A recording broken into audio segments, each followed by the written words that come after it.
नमस्कार नमस्कार दोस्तों, कैसे हैं आप सब। उम्मीद है परीक्षा की तैयारी अच्छी चल रही होगी। ये परीक्षा पे चर्चा का पहला वर्चुअल एडिशन है। अब जानते हैं हम पिछले 1 साल से कोरोना के बीच जी रहे हैं और उसके कारण हर किसी को नया नया इनोवेशन करना पड़ रहा है। मुझे भी आप लोगों से मिलने का मोह इस बार छोड़ना पड़ रहा है और मुझे भी एक नए फॉर्मेट में आपके बीच आना पड़ रहा है और आपसे रूबरू न मिलना, आपके चेहरे की खुशी न देखना, आपका उमंग और उत्साह न अनुभव करना, ये अपने आप में मेरे लिए बहुत बड़ा लॉस है। लेकिन फिर भी परीक्षा तो है ही है। आप है, मैं हूं, परीक्षा है, तो फिर अच्छा ही है कि हम परीक्षा पे चर्चा कंटिन्यू करेंगे और इस साल भी ब्रेक नहीं लेंगे। अभी हम अपनी बातचीत का सिलसिला शुरू करने जा रहे हैं। एक बात मैं शुरू में जरूर देशवासियों को भी बताना चाहता हूं और गार्डियंस को बताना चाहता हूं, टीचर्स को बताना चाहता हूं। ये परीक्षा पे चर्चा है, लेकिन सिर्फ परीक्षा की ही चर्चा नहीं है। बहुत कुछ बातें हो सकती हैं। एक हल्का फुल्का माहौल बनाना है, एक नया आत्मविश्वास पैदा करना है और जैसे अपने घर में बैठ के बातें करते हैं, अपनों के बीच बात करते हैं, यार दोस्तों के साथ बात करते हैं, आइए हम भी ऐसे ही बात करेंगे आज।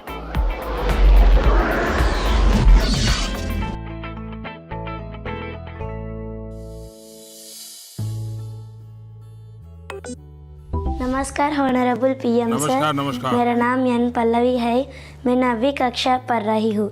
सर, हम अक्सर ऐसा महसूस करते हैं कि पूरा साल पढ़ाई ठीक चल रही होती है, लेकिन जैसे ही परीक्षा निकट आती है बहुत ही तनावपूर्ण स्थिति हो जाती है। कृपया इसके लिए कोई उपाय बताइए सर।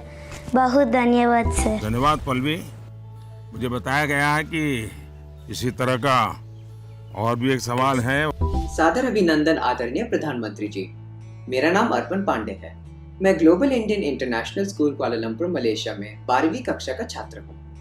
मैं आपसे अपनी भावी भविष्य की सफलता हेतु एक प्रश्न के उत्तर की आकांक्षा करता हूँ और आशा करता हूँ कि आप इसमें मेरा मार्गदर्शन करेंगे।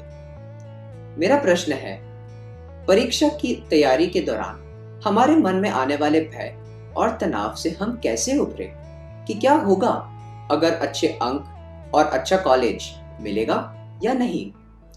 धन्यवाद। पल्लवी, अर्पण, देखिए आप जब ये फियर की, डर की बात करते हैं तो मुझे भी डर लग जाता है। अरे ऐसी कौन सी बात है जिसके लिए डरना चाहिए? क्या पहली बार एग्जाम देने जा रहे हो क्या पहले कभी एग्जाम दी नहीं? क्या आपको मालूम नहीं था कि मार्च महीने, अप्रैल महीने में एग्जाम आती है? सब पता है, पहले से पता है, साल भर पहले से पता है। अचानक तो नहीं आया है, और जो अचानक नहीं आया है, कोई आसमान नहीं टूट पड़ा है। इसका मतलब हुआ कि आपको डर एग्जाम का नहीं है, आपको डर किसी और का है। वो क्या है? आपके आसपास एक माहौल बना दिया गया है कि यही एग्जाम सब कुछ है, यही जिंदगी है। और इसके लिए पूरा सामाजिक वातावरण, कभी कभी स्कूल का वातावरण भी, कभी कभी माँ बाप भी, कभी अपने रिश्तेदार भी एक ऐसा माहौल बना देते हैं, ऐसी चर्चा करते हैं कि जैसे कोई बहुत बड़ी घटना से आपको गुजरना है, बहुत बड़े संकट से गुजरना है। मैं उन सब से कहना चाहूंगा, खास करके मैं पेरेंट्स से कहना चाहता हूं, आपने क्या करके रख दिया है? मैं समझता हूं कि ये सबसे बड़ी गलती है। हम आवश्यकता से अधिक ओवर कॉन्शियस हो जाते हैं, हम थोड़े ज्यादा ही सोचने लग जाते हैं, और इसलिए मैं समझता हूं कि जिंदगी में ये कोई आखिरी मुकाम नहीं है। ये जिंदगी बहुत लंबी है, बहुत पड़ाव आते हैं, एक छोटा सा पड़ाव है। हमें दबाव नहीं बनाना चाहिए। चाहे टीचर हो, स्टूडेंट हो, परिवारजन हो, यार दोस्त हो, अगर बाहर का दबाव कम हो गया, खत्म हो गया, तो एग्जाम का दबाव कभी महसूस नहीं होगा। कॉन्फिडेंस फलेगा, फूलेगा, प्रेशर रिलीज हो जाएगा, डिक्रीज हो जाएगा, और बच्चों को घर में सहज तनाव मुक्त जीना चाहिए। छोटी मोटी हल्की फुल्की बातें जो रोज करते थे वैसी करनी चाहिए। देखिए दोस्तों, पहले क्या होता था, पहले माँ बाप बच्चों के साथ ज्यादा इन्वॉल्व रहते थे और सहज भी रहते थे और कई विषयों पर इन्वॉल्व रहते थे। आज जो भी इन्वॉल्व रहते हैं वो ज्यादातर कैरियर, एग्जाम, पढ़ाई, किताब, सिलेबस, मैं उसको सिर्फ इन्वॉल्वमेंट नहीं मानता हूं। और इससे इन्हें अपने बच्चों के असली सामर्थ्य का पता नहीं होता है। अगर माँ बाप ज्यादा इन्वॉल्व है तो बच्चों की रुचि, प्रकृति, प्रवृत्ति, इस सब को अच्छी तरह समझते हैं और जो कमियां हैं उन कमियों को समझ करके उसको भरने की कोशिश करते हैं, और उसके कारण बालक का कॉन्फिडेंस लेवल बढ़ता है। उसकी स्ट्रेंथ माँ बाप को पता है, उसकी वीकनेसेस माँ बाप को पता है, और उसके कारण माँ बाप समझते हैं कि ऐसे समय वीकनेसेस को बाजू में करो, स्ट्रेंथ को जितना बल दे सकते हो दो। लेकिन आज कुछ माँ बाप इतने व्यस्त हैं कि उन्हें बच्चों के साथ रियल सेंस में इन्वॉल्व होने का समय ही नहीं मिलता। इसका परिणाम क्या होता है, आज बच्चे के सामर्थ्य का पता लगाने के लिए पेरेंट्स को एग्जाम के रिजल्ट का शीट देखना पड़ता है, और इसलिए बच्चों का आकलन भी बच्चों के रिजल्ट तक ही सीमित हो गया है। मार्क्स के परे भी बच्चे में कई ऐसी चीजें होती हैं जिन्हें पेरेंट्स मार्क ही नहीं कर पाते हैं। साथियों, हमारे यहाँ एग्जाम के लिए एक शब्द है कसौटी, मतलब खुद को कसना है। ऐसा नहीं है एग्जाम आखिरी मौका है, बल्कि एग्जाम तो एक प्रकार से एक लंबी जिंदगी जीने के लिए अपने आप को कसने का उत्तम अवसर है, एक अपॉर्चुनिटी है। समस्या तब होती है जब हम एग्जाम को ही जैसे जीवन के सपनों का अंत मान लेते हैं, जीवन मरण का प्रश्न बना देते हैं। दरअसल एग्जाम जीवन को गढ़ने का एक अवसर है, एक अपॉर्चुनिटी है, एक मौका है। उसे उसी रूप में लेना चाहिए। एक्चुअली हमें अपने आप को कसौटी पर कसने के मौके खोजते ही रहना चाहिए ताकि हम और बेहतर कर सकें। हमें भागना नहीं चाहिए। आइए दोस्तों, अगले सवाल की तरफ बढ़ते हैं। माननीय प्रधानमंत्री जी नमस्कार, मेरा नाम पुण्य सुन्या है। मैं कक्षा 11वीं की छात्र हूँ। मेरे विद्यालय का नाम विवेकानंद केंद्र विद्यालय निर्जुली, डिस्ट्रिक्ट पापुमपारे, स्टेट अरुणाचल प्रदेश है। माननीय प्रधानमंत्री जी, कुछ सब्जेक्ट्स और कुछ चैप्टर्स है जिनको लेकर मैं सहज नहीं हूँ, उनसे पीछा छुड़ाने में लगी रहती हूँ। मैं चाहे कितनी भी कोशिश क्यों ना करूँ, मैं उन्हें पढ़ नहीं पाती हूँ। शायद ये इसलिए होता है क्योंकि मुझे उनसे डर लगता है। सर, इस स्थिति को कैसे दूर किया जा सकता है? धन्यवाद सर। चलिए, आंध्र से हम मलेशिया से अब अरुणाचल पहुंच गए और मुझे बताया गया है कि इसी प्रकार का कोई और एक सवाल भी है। माननीय प्रधानमंत्री जी नमस्कार। मेरा नाम विनीता गर्ग है और मैं SRDAV पब्लिक स्कूल में 25 वर्ष से कार्यरत हूँ। मेरा प्रश्न है, कुछ सब्जेक्ट्स ऐसे हैं जिसमें कई स्टूडेंट्स को डर का सामना करना पड़ता है, इस वजह से वह इनसे बचते हैं। इसके बारे में इतिहास या गणित जैसे विषयों के शिक्षक अच्छी तरह से समझ सकते हैं। टीचर के तौर पर इस स्थिति को और बेहतर बनाने के लिए हम क्या कर सकते हैं? ये कुछ अलग प्रकार का ही विषय मेरे सामने आया। मैं कोशिश करूंगा कि स्टूडेंट्स के मन को छू सकूं और टीचर्स की बात पर गौर के साथ कुछ समाधान बता सकूं।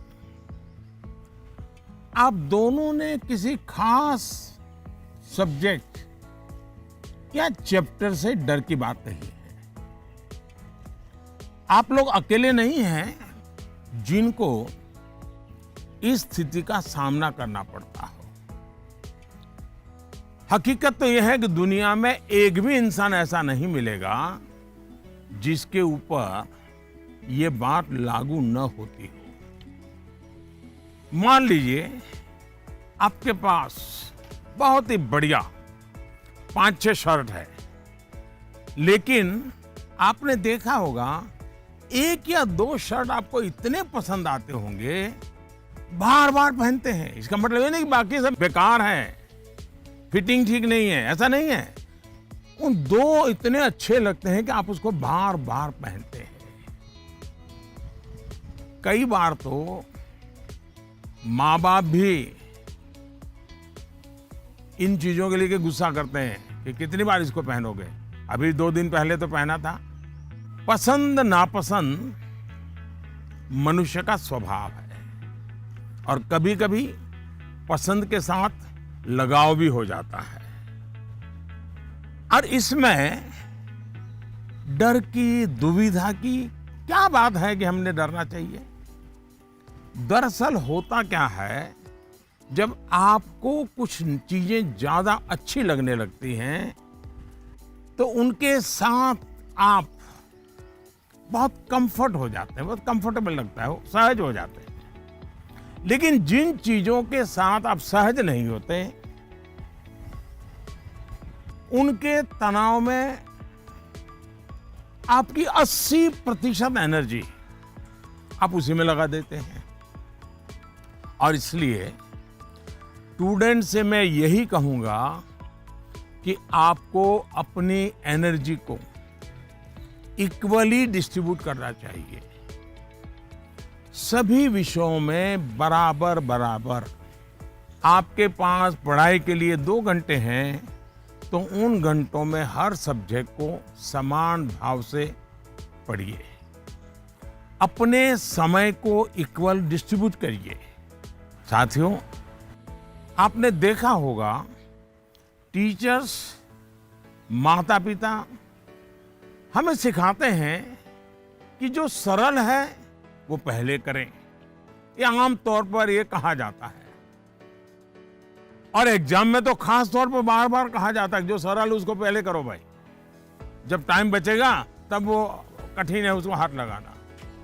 लेकिन पढ़ाई को लेकर मैं समझता हूं ये सलाह आवश्यक नहीं है और उपयोगी भी नहीं है। मैं जरा इन चीज को अलग नजरिए से देखता हूं।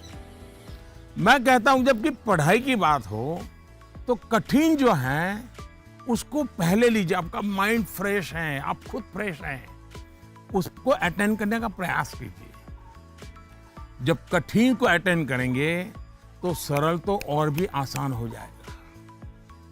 मैं अपना अनुभव बताता हूं। जब मैं मुख्यमंत्री था, फिर प्रधानमंत्री बना, तो मुझे भी बहुत कुछ पढ़ना पड़ता है, बहुत कुछ सीखना पड़ता है, बहुतों से सीखना पड़ता है, चीजों को समझना पड़ता है। तो मैं क्या करता था, जो मुश्किल बातें होती है, जिसके निर्णय थोड़े गंभीर होते हैं, मैं मेरे सुबह जो शुरू करता हूं तो कठिन चीजों से शुरू करना पसंद करता हूं। मुश्किल से मुश्किल चीज़ें मेरे अफसर मेरे सामने लेकर के आते हैं, क्योंकि उनको मालूम है कि वो मेरा एक अलग मूड होता है, मैं चीज़ों को बिल्कुल तेज़ी से समझ लेता हूँ, निर्णय करने की दिशा में आगे बढ़ता हूँ। मैंने अपना एक नियम बनाया है, कोशिश की है। और जो सरल चीज़ें हैं, दिन भर की थकान के बाद रात देर हो जाती हैं, तो चलो भाई, अब उनको मैं ज़्यादा दिमाग खपाने की ज़रूरत नहीं हो, कोई गलती होने का कारण नहीं है, तो उन चीज़ों को मैं फिर देर रात तक खींच लेता हूँ। लेकिन सुबह जब उठता हूँ तो फिर कठिन से ही मुकाबला करने के लिए निकल पड़ता हूँ। दोस्तों, एक और बात हमें अपने आप से सीखनी चाहिए। आप देखिए, जो लोग जीवन में बहुत सफल हैं, वो हर विषय में पारंगत नहीं होते, लेकिन किसी एक विषय पर, किसी एक सब्जेक्ट पर उनकी पकड़ जबरदस्त होती है। अब जैसे लता दीदी हैं, लता मंगेशकर जी की पूरे दुनिया में नाम है, हिंदुस्तान के हर जुबान पे नाम है, लेकिन अगर कोई जाकर के उनको कहे कि आज हमारे क्लास में आइए और ज्योग्राफी पढ़ाइए, हो सकता है वो न भी पढ़ा भी पाए, मैं नहीं जानता हूं कि वो पढ़ा पाए न पढ़ा पाए, लेकिन लता जी की महारत ज्योग्राफी में शायद न भी हो, लेकिन संगीत की दुनिया में उन्होंने जो किया हुआ है, एक विषय पर जिस प्रकार से अपना जीवन खपा दिया है, आज वो हर एक के लिए प्रेरणा का कारण बन गई है। और इसलिए आपको भले कुछ सब्जेक्ट मुश्किल लगते हो, ये कोई आपके जीवन में कोई कमी नहीं है। आप बस ये ध्यान रखिए कि इस मुश्किल लगने वाले सब्जेक्ट की पढ़ाई से खुद को दूर मत कीजिए, उसे भागिए मत। वहीं टीचर्स के लिए मेरी सलाह ये है, वो विद्यार्थियों से उनको टाइम मैनेजमेंट के संबंध में, उसके तौर तरीके संबंध में, सिलेबस के बाहर जाकर के भी कभी उनसे बातें करें, उनसे चर्चा करें, उनको गाइड करें। विद्यार्थियों को टोकने के बजाय उन्हें गाइड करें। टोकना, रोकना, उसका प्रभाव मन पे और ज्यादा नेगेटिव फैलता है। प्रोत्साहित करने से वो कॉन्सेंट्रेटेड ताकत के रूप में कन्वर्ट हो जाता है। कुछ बातें क्लास में सार्वजनिक तौर पर जरूर कहें ताकि सबका प्रबोधन होगा, लेकिन बहुत सी बातें ऐसी होती हैं जब किसी एक बच्चे को बुला करके चलते चलते थोड़ा सर पे हाथ रख करके बहुत ही प्यार से कहें, देखो भैया तुम इतने बढ़िया करते हो, जरा देखो इसको जरा थोड़ा ये कर लीजिए, देखिए तुम्हारे में बहुत बड़ी ताकत है, आप देखिए ये बहुत काम आएगा, बहुत काम आएगा। एक काम करिएगा, आपके जीवन में ऐसी कौन सी बातें थी जो कभी आपको बहुत कठिन लगती थी और आज आप उसको बड़ी सहजता से कर पा रहे हैं? ऐसे कुछ कामों की लिस्ट बनाइएगा। जैसे साइकिल चलाना कभी आपको कठिन लगा होगा, लेकिन अब वही काम आप बहुत सरलता से करते लेते होंगे। कभी तैरने की बात आई होगी, बहुत डर लगा होगा, उतरने से भी डर लगा होगा, लेकिन आप अच्छे तरह आज तैरना सीख गए होंगे। मतलब जो कठिन था उसको आपने कन्वर्ट कर दिया। आपके जीवन में ऐसी सैकड़ों चीजें होगी, अगर आप ये याद करके जरा किसी कागज पर लिख लेंगे तो कभी आपको किसी को भी, मुझसे भी कठिन वाला सवाल पूछना ही नहीं पड़ेगा, क्योंकि कभी कोई चीज आपको कठिन लगेगी ही नहीं। मुझ पे भरोसा कीजिए दोस्तों, एक बार करके देखिए। Honorable Prime Minister Ji, Vanakkam. Vanakkam. I am Neelanand, studying 12th standard in Vivekananda Kendra Vidyalaya Metric Higher Secondary School, Kanyakumari. Dear sir, during this pandemic situation, after the online classes, we all get more free time than usual. I would like to know how can we make the best use of our free time. My thanks to our Honorable Prime Minister for giving this opportunity. वणक्कम। Mummy papa को पता चलेगा ना कि आप परीक्षा के समय में खाली समय की बात कर रहे हैं। तो फिर देखिए क्या क्या होता है। खैर, मुझे ये सवाल बहुत अच्छा लगा कि आप एग्जाम के समय भी खाली समय पर ध्यान दे रहे हैं, खाली समय पे चर्चा कर रहे हैं। देखिए दोस्तों, खाली समय, इसको खाली मत समझिए। ये खजाना है, खजाना। खाली समय एक सौभाग्य है, खाली समय एक अवसर है। आपकी दिनचर्या में खाली समय के पल होने ही चाहिए, वरना तो जिंदगी एक रोबोट जैसी हो जाती है। दरअसल खाली समय दो तरह के हो सकते हैं। एक जो आपको सुबह से ही पता है कि आज आप 3 से 4 बजे तक फ्री हैं, या आने वाले रविवार को आप आधा दिन फ्री हैं, या आप 4 तारीख को छुट्टी है, आप दोपहर तक आपके पास कोई काम नहीं, आपको पता है। लेकिन दूसरा वो जिसका पता आपको लास्ट मोमेंट में चलता है। अगर आपको पहले से ही पता है कि मेरे पास खाली समय है, तो आप अपने पेरेंट्स या अपने बहन भाई से कह सकते हैं कि मैं आपकी हेल्प करूंगा। आपको क्या काम करना है, आप क्या कर रहे हैं, मैं क्या हेल्प कर सकता हूं। दूसरा, आप सोचें कि ऐसी कौन सी चीजें हैं जो आपको खुशी देती हैं। थोड़ा भारी भरकम शब्द है स्वांतः सुखाय, जिसमें से आपको सुख मिलता है, आपको आनंद मिलता है, आपके मन को बहलाती हैं। आप ऐसा भी कुछ कर सकते हैं। अब आपने मुझे पूछा है तो मैं भी सोचता हूं कि मैं क्या करना पसंद करता हूं। मैंने अपनी दिनचर्या में ऑब्जर्व किया है कि अगर मुझे थोड़ा सा भी खाली समय मिल जाए और अगर झूला है तो मेरा मन करता है कुछ पल में झूले पर जरूर बैठूं। बहुत थकान है और 5 मिनट का भी समय मिल गया,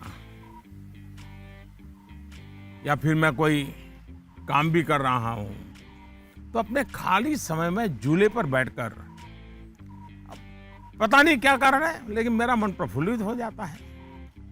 जब आप खाली समय अर्न करते हैं तो आपको उसकी सबसे ज्यादा वैल्यू पता चलती है।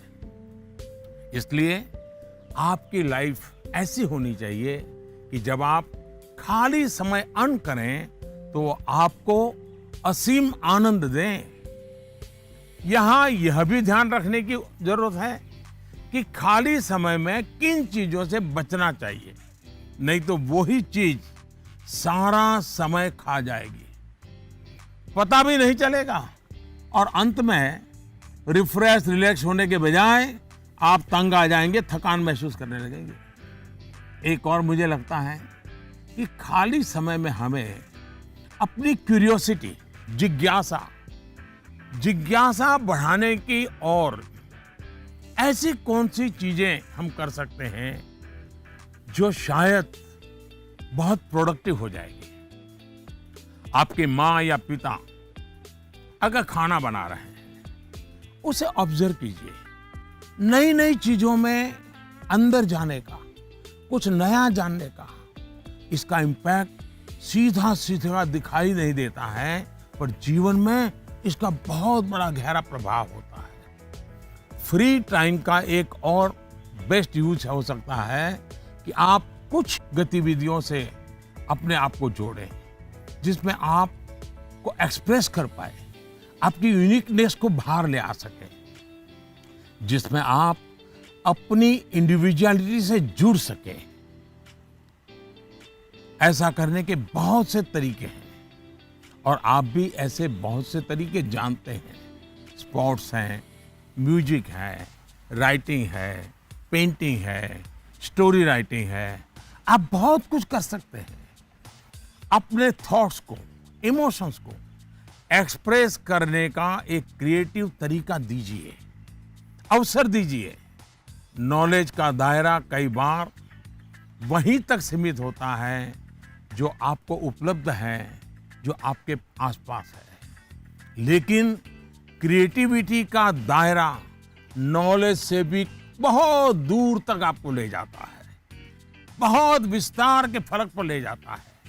क्रिएटिविटी आपको उस क्षेत्र में ले जा सकती है जहां पहले कभी कोई नहीं पहुंचा जो नया हो। हमारे यहाँ कहा जाता है, जहां न पहुंचे रवि वहां पहुंचे कवि। ये क्रिएटिविटी की तो बात है।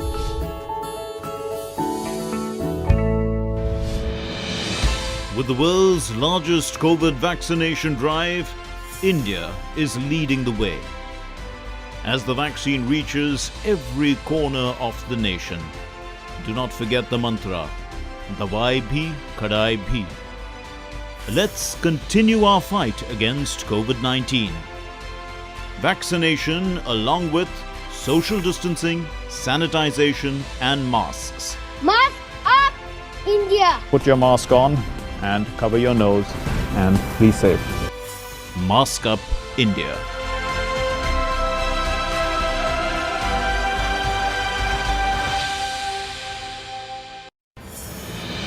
दवाई भी कड़ाई भी का मंत्र लिए वैक्सीनेशन की चल रही है लहर, गांव-गांव, शहर-शहर।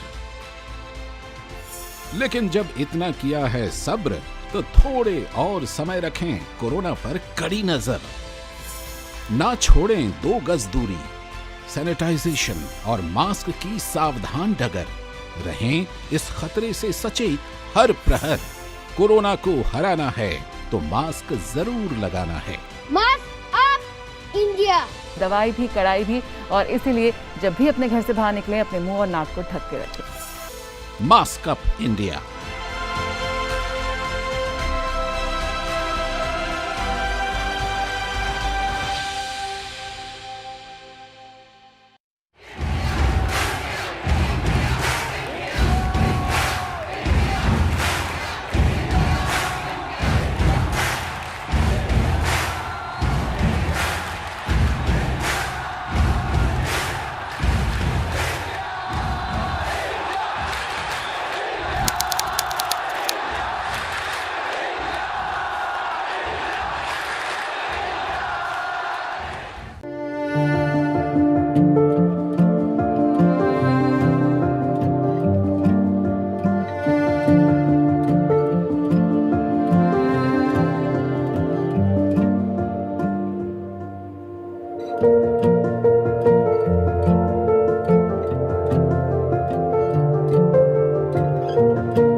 नमस्ते ऑनरेबल पीएम सर, मैं आशा केकतपुरे बेंगलोर से। मेरा सवाल आपसे ये है कि बच्चों को गुड वैल्यूज सिखाने का सबसे अच्छा तरीका क्या है? धन्यवाद। मुझे एक सवाल जो आया है वो नमो ऐप पर आया है। उसका विजुअल मेरे पास नहीं है, लेकिन मुझे वो सवाल अच्छा लगा, इसलिए मुझे लगता है कि मैं ज़रूर आपसे शेयर करूं। पटना से सवाल है, प्रवीण कुमार ने पूछा है, सर आज माँ बाप के लिए बच्चे बड़े करना थोड़ा मुश्किल हो गया है। कारण है आज का जमाना और आज के बच्चे। ऐसे में हम कैसे ये सुनिश्चित करें कि हमारे बच्चों का व्यवहार, आदतें और चरित्र अच्छा हो। प्रवीण कुमार एक जागरूक पिता के रूप में शायद मुझे पूछ रहे हैं। बड़ा कठिन सवाल है मेरे लिए। मैं कहूंगा कि पहले तो आप स्वयं चिंतन करें, आत्मचिंतन करें। क्या ऐसा तो नहीं है कि जीवन जीने का जो तरीका आपने चुना है, आप चाहते हैं वैसे ही जिंदगी आपके बच्चे भी जिए और थोड़ा सा भी उनमें बदलाव आता है तो आपको लगता है कि पतन हो रहा है, वैल्यूज का ह्रास हो रहा है। मुझे बराबर याद है, एक बार मैं स्टार्टअप से जुड़े हुए नौजवानों से मैंने एक समारोह किया, तो बंगाल की एक बेटी जिसने स्टार्टअप शुरू किया है अपनी पूरी कैरियर छोड़ करके, तो उसने अपना अनुभव बताया, वो मुझे हमेशा याद रहता है। उस बेटी ने कहा कि मैंने अपनी नौकरी छोड़ दी, कैरियर छोड़ दी और स्टार्टअप शुरू किया, और मेरी माँ को जब पता चला तो मेरी माँ ने तुरंत कहा सर्वनाश। यानी इतना माँ को झटका लगा, लेकिन बाद में वो बेटी स्टार्टअप में बहुत सफल रही थी। आपको सोचना चाहिए कि आप अपने भाव विश्व में अपने बच्चों को जकड़ने का प्रयास तो नहीं कर रहे हैं, और इसलिए आपका परिवार, आपकी परंपराएं, उसमें मूलभूत मूल्यों को कैसे जोड़ दें, हमें आइडेंटिफाई करना चाहिए। जैसे हमारे यहाँ कहा जाता है जन सेवा ही प्रभु सेवा है, ये हमारे शास्त्रों में मूल्य के रूप में है। लेकिन आपके घर में पूजा पाठ तो बहुत होती है, दुनिया को दिखता है कि आप बहुत धार्मिक हैं, रिचुअल से भरा जीवन है, लेकिन आप जनसेवा में कहीं नजर नहीं आते हैं। अब जब आपकी संतान यह विरोधाभास देखती हैं तो उसके मन में कॉन्फ्लिक्ट शुरू हो जाता है, सवाल खड़े हो जाते हैं, और सवाल उठना स्वाभाविक में है। उसी प्रकार से भी हमारे मूल्य हैं कि जीव मात्र से परमात्मा का वास है। उसी प्रकार से हम सबकी मान्यता है और हमें यह सिखाया गया है, हमारे जीवन मूल्य के रूप में प्रस्थापित हो चुका है, और हमारी सोच है कि जीव मात्र में परमात्मा का वास है। लेकिन आपके घर में जो काम करने आते हैं, झाड़ू पोछा लगाने आते हैं, लिफ्ट चलाने वाला होता है, आपको स्कूल में छोड़ने वाला ऑटो रिक्शा ड्राइवर है, क्या कभी आपने उनसे उनके सुख दुख की चिंता और चर्चा की है? क्या कभी आपने पूछा वे आपके परिवार में तो किसी को कोरोना नहीं हुआ है ना, आपके परिवार के तो सब सुखी है ना, आप जिस गांव से आए हो उस गांव में तो सब ठीक है ना? क्या आपने कभी पूछा है? अगर आप ऐसा करते तो आपको अपने बच्चे को मूल्य नहीं सिखाने पड़ते। मैं आप पर सवाल नहीं खड़े कर रहा, एक सामान्य व्यवहार की बात कर रहा। कुछ लोग वाकई ऐसा नहीं करते। बच्चे का बर्थडे होता है, बहुत सारी तैयारियां होती हैं, कितने लोग अपने घर में काम करने वालों से कहते हैं कि जो भी काम करना है 5 बजे तक पूरा कर दो, 6 बजे जब मेहमान आना शुरू हो जाएंगे तब तुम भी हमारे परिवार के मेहमान के रूप में कपड़े पहन करके, अच्छे कपड़े पहन करके परिवार के सबको लेकर के आ जाना। आप देखिए आप उनसे क्या कहते हैं। आज घर में बहुत से मेहमान जाने वाले हैं, देर तक रुकना पड़ेगा। आप ऐसा कहने के बजाय क्या कहते हैं, देखो कल बहुत मेहमान आने वाले हैं, बहुत काम है, तुम घर बता के आ जाना, देर से आऊंगा, देर से आऊंगी। यानी आपका बच्चा देख रहा है कि इतना बड़ा उत्सव है घर में, लेकिन वो जो मेरे लिए मेहनत करते हैं दिन रात, वो तो इसमें हिस्सेदार ही नहीं है, और तभी उस बच्चे के मन में टकराव शुरू होता है।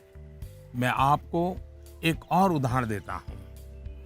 हम कहते हैं बेटा बेटी एक समान, ये मूल्य है हमारे यहां देव रूप की जो कल्पना की गई है उसमें स्त्री भगवान का उतना ही महत्व है। लेकिन हमारे घर के वातावरण में बेटे और बेटी के बीच जाने अनजाने में जो ट्रीटमेंट किया जाता है उसमें असमानता होती है। उसके बाद जब वही बेटा समाज जीवन में जाता है तो उसके द्वारा नारी समानता में कुछ न कुछ कमी की संभावना बन ही जाती है। ये सही है कि परिवार के संस्कार अच्छे होते हैं तो बुराइयां हावी नहीं होती हैं, लेकिन 19-20 का ही फर्क होता है। बेटे के व्यवहार में कुछ न कुछ कमी रह जाती है। इसलिए हमने जो अपना भाव विश्व बनाया हुआ है वो जब व्यवहार की कसौटी पर खरा नहीं उतरता है तब बच्चों के मन में अंतर्द्वंद शुरू हो जाता है। इसलिए मूल्यों को कभी भी थोपने का प्रयास न करें, मूल्यों को जीकर प्रेरित करने का प्रयास करें। आखिरकार बच्चे बड़े स्मार्ट होते हैं। जो आप कहेंगे उसे वो करेंगे या नहीं करेंगे ये कहना मुश्किल है, लेकिन इस बात की पूरी संभावना होती है कि जो आप कर रहे हैं वो उसे बहुत बारीकी से देखता है और दोहराने के लिए लालायित हो जाता है। और जब आप इन मूल्यों के साथ हमारे इतिहास, हमारे पुराण, हमारे पुरखों की छोटी छोटी बातों को सहजता से जोड़ेंगे तो बच्चे भी प्रेरित होंगे। आचार व्यवहार में उतरना आसान हो जाएगा।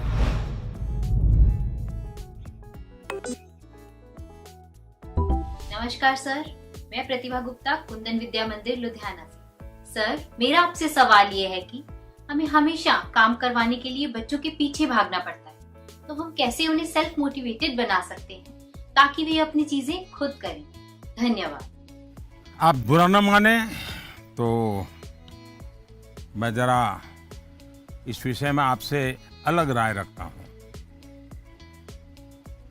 मुझे लगता है कि बच्चों के पीछे इसलिए भागना पड़ता है क्योंकि उनकी रफ्तार हमसे ज्यादा है। ये बात सही है कि बच्चों को सिखाने की, बताने की, संस्कार देने की जिम्मेदारी परिवार के सबकी है, लेकिन कई बार बड़े होने के बावजूद हमें भी तो जरा मूल्यांकन करना चाहिए। हम एक सांचा तैयार कर देते हैं और बच्चे को उसमें ढालने की कोशिश करते रहते हैं और समस्या यहीं से शुरू होती है। हम इसे सोशल स्टेटस का सिंबल बना देते हैं। अक्सर माता पिता अपने मन में कुछ लक्ष्य तैयार कर लेते हैं, कुछ पैरामीटर बना लेते हैं और कुछ सपने भी पाल लेते हैं। फिर अपने उन सपनों और लक्ष्यों को पूरा करने का बोझ बच्चों पर डाल देते हैं। हम अपने लक्ष्यों के लिए बच्चों को जाने अनजाने में, माफ करना मुझे, मेरा शब्द कहीं कठोर लगेगा, जाने अनजाने में हम बच्चों को इंस्ट्रूमेंट मानने लगते हैं और जब बच्चों को उस दिशा में खींचने में विफल हो जाते हैं तो ये कहने लगते हैं कि बच्चों में मोटिवेशन और इंस्पिरेशन की कमी है। किसी को भी मोटिवेट करने का पहला पार्ट है ट्रेनिंग, प्रॉपर ट्रेनिंग। एक बार बच्चे का मन ट्रेन हो जाएगा तब उसके बाद मोटिवेशन का समय शुरू होगा। ट्रेनिंग के कई माध्यम, कई तरीके हो सकते हैं। अच्छी किताब, अच्छी मूवीज, अच्छी कहानियां, अच्छी कविताएं, अच्छे मुहावरे या अच्छा अनुभव, ये सब एक प्रकार से ट्रेनिंग के ही टूल्स हैं। जैसे कि आप चाहते हैं आपका बच्चा सुबह उठ करके पढ़े, आप उसे कहते हैं, बोलते भी हैं, डांटते भी हैं, लेकिन आपको सफलता नहीं मिलती। लेकिन क्या आपके घर में कभी ऐसी किताबों की चर्चा होती है जिसमें इनडायरेक्टली सुबह उठने के फायदों की चर्चा हो? हमारे यहाँ आध्यात्मिक जीवन के लोग ब्रह्म मुहूर्त से ही उनका दिवस प्रारंभ हो जाता है और वो उसी के नॉर्म्स का पालन करते हैं। तो दूसरी ओर आजकल 5 AM क्लब की भी चर्चा होती है। क्या आपने ऐसी किसी किताब की घर में चर्चा की है या कोई ऐसी मूवी या डॉक्यूमेंट्री देखी है जिसमें इस बारे में वैज्ञानिक तरीके से, तर्कबद्ध तरीके से, इमोशंस के साथ बातें बताई गई हो? ये एक बार करके देखिए। सुबह उठने के लिए बच्चे की ट्रेनिंग खुद ही हो जाएगी। एक बार मन ट्रेन हो गया, मन में बच्चा समझ गया कि सुबह उठने का क्या फायदा है, तो फिर वो खुद मोटिवेट होने लगेगा। यही तो एनवायरनमेंट क्रिएशन होता है जिसकी घर में सबसे ज्यादा जरूरत है। आप बच्चे के बचपन का वो समय याद करिए जब आप उसको गोद में लेते थे। मान लीजिए आपकी जेब में पेन है या आपने चश्मा पहना है, बच्चा उसे खींचता है, चश्मा उतारता है, तो आप क्या करते हैं? आप बच्चे को अगर चश्मा वापस लेने की कोशिश करते हैं तो वो रोता है, पेन वापस लेने की कोशिश करते हैं तो रोता है। तो समझदार माँ बाप क्या करते हैं? उसको एक बड़ा बॉल उसके सामने खड़ा कर देते हैं, लेकर के खड़े हो जाते हैं। बच्चा क्या करता है? चश्मे छोड़ देता है, पेन छोड़ता है, बड़ा बॉल खेलने के लिए ले लेता है, न रोता है। आसानी से आप सॉल्यूशन निकाल देते हैं। आप उसका माइंड डाइवर्ट करके उसे ज्यादा पसंद की दूसरी पॉजिटिविटी देकर उसे मोटिवेट करते थे। ये जो काम आपने पहले किया है जब बच्चा बिल्कुल छोटा था, वही काम आप अब भी कर सकते हैं। आपने सुना होगा, एक दीप से झले दूसरा। आपका बच्चा पर प्रकाशित नहीं होना चाहिए। आपका बच्चा स्वयं प्रकाशित होना चाहिए।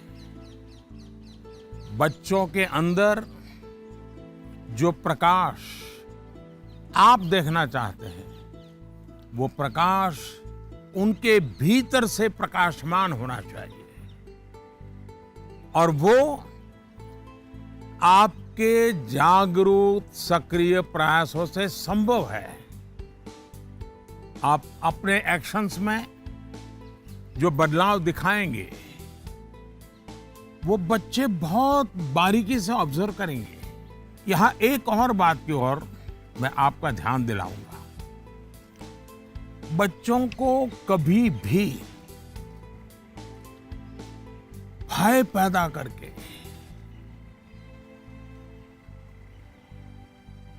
ये होगा तो ये होगा, ऐसा होगा तो ऐसा होगा, कृपा करके ऐसी कोशिश मत कीजिए।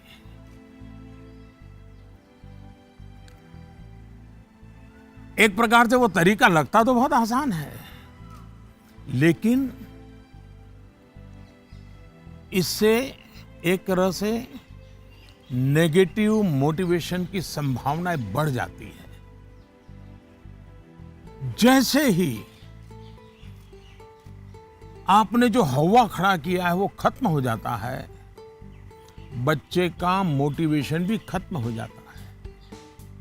और इसलिए पॉजिटिव मोटिवेशन साथ साथ बार बार पॉजिटिव रीइंफोर्समेंट पर बल देते रहना चाहिए।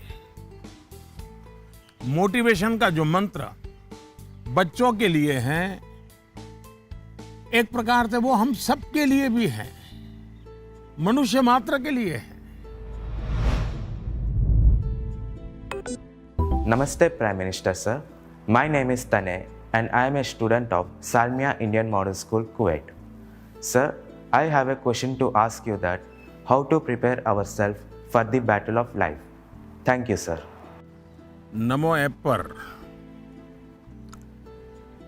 मसूरी उत्तराखंड श्रीमान अशरफ खान ने लिखा है, सर हम सब जब अपने बड़े कजिन्स या दोस्तों से बात करते हैं तो वो कहते हैं कि अभी स्कूल में तो तुमने जीवन देखा ही कहाँ है। जीवन की असली कसौटी तो स्कूल से बाहर निकल करके होगी। मेरा सवाल यह है कि आज हम अपने आप को कल की चुनौतियों के लिए कैसे तैयार करें।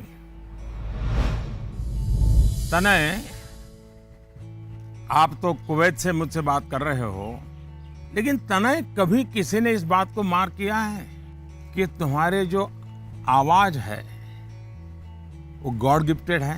क्या कभी तुम्हारे माँ बाप ने, कभी आपके दोस्तों ने, कभी आपके टीचर्स ने कभी कहा है कि आपका ध्यान गया है? आज आपका सवाल सुनने के बाद, खैर रिकॉर्डेड है, लेकिन मैं पक्का मानता हूं कि आपको एक बहुत ही विशिष्ट प्रकार की आवाज परमात्मा ने दी है। कभी उस पर ध्यान दीजिए, ये आपकी बहुत बड़ी विरासत बन सकती है। खैर, मैं तनय की बातों की ओर चला गया, लेकिन जो सवाल आपने पूछे हैं, पहली बात तो ये कि जो लोग आपको ये कहते हैं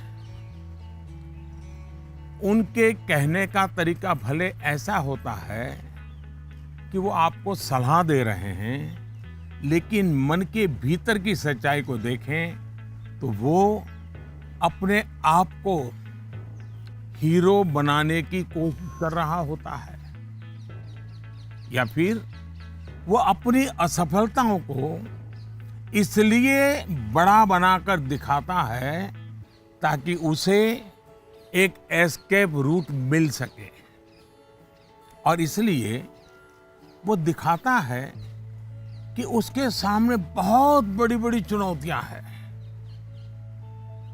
इस विषय में मेरा सीधा सीधा मंत्र है, एक कान से सुनिए और दूसरे कान से निकाल दीजिए। हाँ, ये सवाल बहुत स्वाभाविक है कि 10वीं या 12वीं के बाद क्या? ये हर बच्चे के मन में होता है, और न मैं इससे इनकार कर सकता हूं और न कोई और उससे इनकार कर सकता है। बहुतों के लिए ये सवाल चिंता और निराशा फैलाने वाला हो सकता है। दुर्भाग्य से आज के चकाचौंध भरे युग में सेलिब्रिटी के कल्चर के कारण और उसका प्रभाव होने के कारण स्टूडेंट लाइफ में एक धारणा बन गई है कि जो टीवी पर आता है, जिसकी अखबारों में चर्चा होती है, वैसा कुछ बनना है, वैसा कुछ करना है। ये बुरी बात नहीं है, लेकिन जीवन की सच्चाई से ये बहुत दूर है। ये जो प्रचार माध्यमों में 1000-2000 लोग हमारे सामने आते हैं, दुनिया इतनी छोटी नहीं है। इतनी बड़ी विश्व व्यवस्था, इतना लंबा मानव इतिहास, इतनी तेजी से हो रहे परिवर्तन बहुत सारे अवसर लेकर के आते हैं। जीवन की सच्चाई ये है कि जितने लोग हैं उतनी विभिन्नताएं हैं, जितने लोग हैं उतने अवसर भी है। हमें अपनी जिज्ञासा का दायरा बहुत बड़ा करने की आवश्यकता है, उसको विस्तार देने की आवश्यकता है, और इसलिए आवश्यक है कि 10वीं क्लास में, 12वीं क्लास में भी आप अपने आसपास के जीवन को ऑब्जर्व करना सीखिए। आपके आसपास इतने सारे प्रोफेशन हैं, नेचर ऑफ जॉब्स है, और बदलते हुए नेचर ऑफ जॉब्स हैं, खुद को ट्रेन करिए, अपनी स्किल बढ़ाइए और उसका लाभ उठाइए। करियर के चुनाव में एक पक्ष ये भी है कि बहुत से लोग जीवन में इजी रूट की तलाश में रहते हैं। बहुत जल्दी वाहवाही मिल जाए, आर्थिक रूप से बड़ा स्टेटस बन जाए, ये इच्छा ही जीवन में कभी कभी, हर बार नहीं लेकिन कभी कभी अंधकार की शुरुआत भी करने का कारण बन जाती है। फिर ये अवस्था ऐसी होती है जिसमें सपने पालना और देखना जरा अच्छा लगता है। सपनों में खोए रहना अच्छा लगता है। सपने देखना अच्छी बात है, लेकिन सपने को लेकर के बैठे रहना और सपनों के लिए सोते रहना, ये तो सही नहीं है। सपनों से आगे बढ़कर अपने सपनों को पाने का संकल्प, ये बहुत महत्वपूर्ण है। आपको सोचना चाहिए कि आपका वो कौन सा एक सपना है जिसे आप अपने जीवन का संकल्प बनाना चाहेंगे। जैसे ही आप ये संकल्प ले लेंगे, आपको आगे का रास्ता भी उतना ही साफ दिखाई देने लगेगा। माननीय प्रधानमंत्री जी प्रणाम। माफ करिएगा, मेरा सवाल परीक्षा पे आधारित नहीं है, पर कृपया करके आप इस पे हंसिएगा नहीं। आजकल के बच्चे प्रॉपर खाना नहीं खाना चाहते। सारा टाइम चिप्स, चॉकलेट और जंक पे उनका ध्यान रहता है। आप कृपया करके हमें ये बताइए कि हमें इसके बारे में क्या करना चाहिए।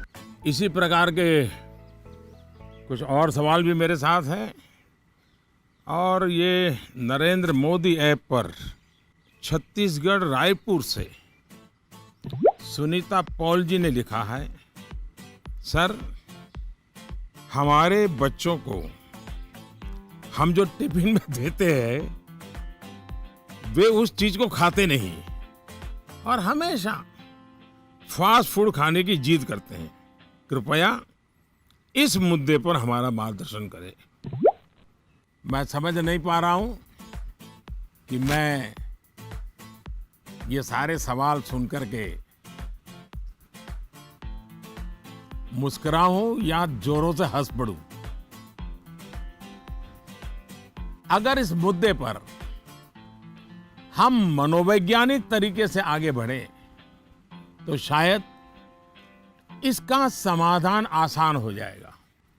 हमारी जो ट्रेडिशनल खाने की चीजें हैं, मनोवैज्ञानिक रूप से उनके प्रति हम सहज रूप से गौरव का भाव पैदा करें। उसकी जो विशेषता है उसकी बात करें। खाना पकाने की हमारी जो प्रक्रिया है, किचन की जो एक्टिविटी है, वो घर के बाकी सदस्यों को पता होनी चाहिए कि कितनी मेहनत करने के बाद खाना पकता है। बच्चों के सामने भी ये सारी बातें चर्चा में लानी चाहिए। कैसे खाना पकता है, कितनी देर लगती है, कितने इंग्रेडिएंट्स होते हैं, उन्हें महसूस होगा कि आखिर कितनी मेहनत का काम होता है और तब जाकर के मेरी थाली भरती है। दूसरा, आज के जमाने में खाने पीने की बहुत सारी वेबसाइट है। हेल्दी फूड की भी कोई कमी नहीं है। क्या हम इनसे भी जानकारियां जुटाकर ऐसी चीजों को लेकर कोई गेम डेवलप कर सकते हैं जो हम हफ्ते में एक बार खेल सकें? जैसे गाजर है, कैरेट, उसके इंपॉर्टेंस पर हम बोलें, उसके क्या फायदे होते हैं, क्या लाभ होते हैं, क्या न्यूट्रिएंट्स होते हैं, ऐसा करके देखें। दूसरा, हम सबके घर में जो फैमिली डॉक्टर हैं,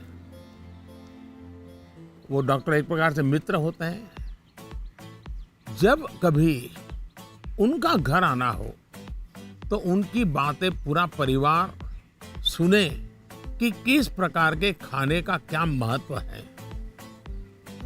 न्यूट्रिएंट्स कहाँ से मिलते हैं, क्या खाना चाहिए, वो बता सकते हैं कि आपके घर में क्या प्रॉब्लम हेरिडिटरी है और उनसे बचने के लिए क्या खाना आवश्यक है। इससे भी बच्चों को फायदा होगा।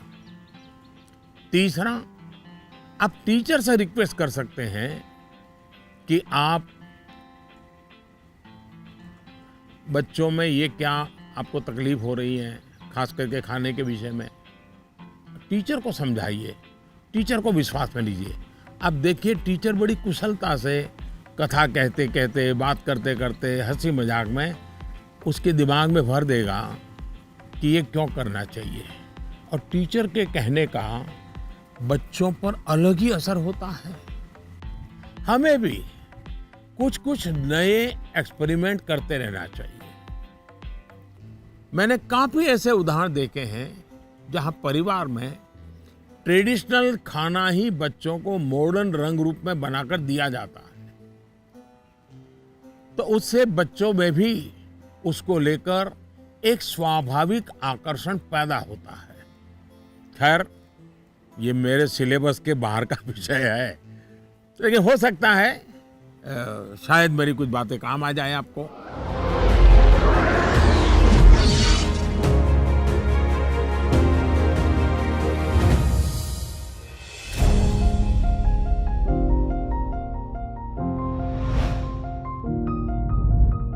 दिव्यांका नमस्कार। दिव्यांका क्या पढ़ती हो? जी सर, मैं कॉमर्स की छात्रा हूँ। और पुष्कर की ही रहने वाली हो? जी सर। तो पुष्कर की कोई पवित्र चीज का मुझे वर्णन करोगी? क्या है पुष्कर की विशेषता? पुष्कर में एकमात्र ब्रह्मा मंदिर है। हाँ। और जो पुष्कर राज है वह 68 तीर्थों का गुरु है। अच्छा, ब्रह्मा का क्या रोल रहा है? जी, उन्होंने पृथ्वी को क्रिएट किया है।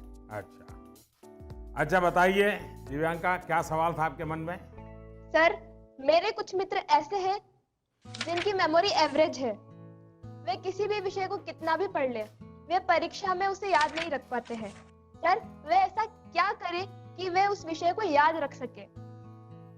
अच्छा, तो आपको मेमोरी की जड़ी बूटी चाहिए। जी सर।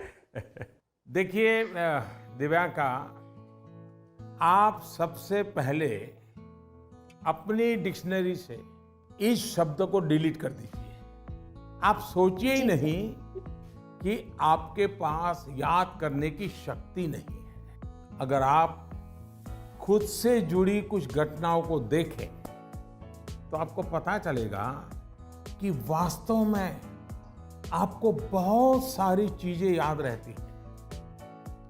जैसे आपकी मदर टंग, क्या मदर टंग आपने किसी को बहुत ग्रामर के साथ पढ़ाया था क्या, सिखाया था क्या?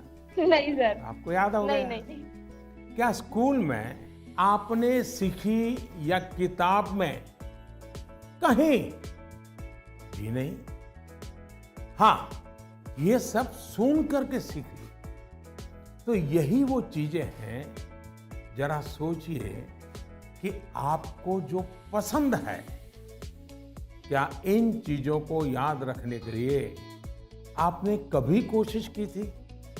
वो बातें जिनसे आप पूरी तरह जुड़ गए हैं, मग्न हो गए हैं, वो बातें जो आपका हिस्सा बन गई हैं, आपके विचार प्रवाह का हिस्सा बन गई हैं, उन्हें आप कभी नहीं भूलते हैं। दूसरे शब्दों में कहूं तो ये मेमोराइज नहीं है, एक्चुअली ये इंटरनलाइज है।